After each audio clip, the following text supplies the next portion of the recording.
Hello Chithi, ഇതെന്താ നമ്മളെ കണ്ടിട്ടൊരു മൈൻഡില്ലാതെ പോണ്? ഓ ഇന്ദ്രനോ, ഞാനിങ്ങനെ എന്തോ ആലോചിച്ച് നടക്കുമായിരുന്നു. ഇയാളെന്താ ഇവിടെ? ഭക്ഷണം വാങ്ങി വന്ന്. ഓ, പുറത്തുനിന്നാണോ ഭക്ഷണം? അതെ, വേറെ നിവർത്തിയില്ല.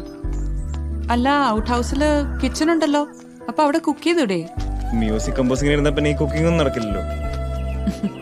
അല്ല, ചിത്തി എവിടെ പോയിട്ടാ?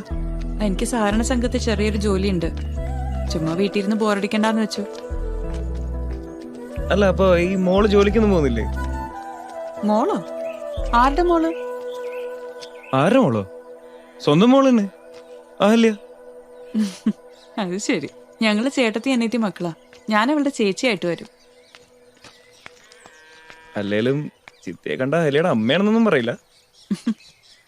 ആ കുട്ടി പാട്ട് പഠിച്ചിട്ടുണ്ടല്ലേ? നന്നായി പാടുന്നുണ്ട്, ഞാൻ കേട്ടിരുന്നു.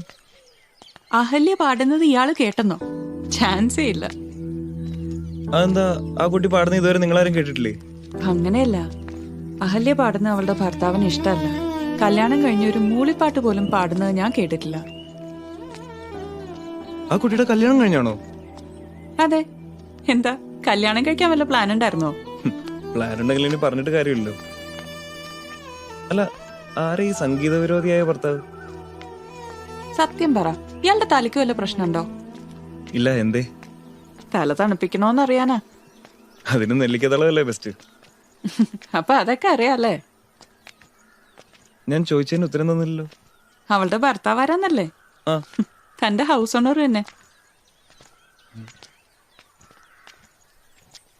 ഇതെന്താ ഹിച്ച്കോക്ക് സിനിമയോ?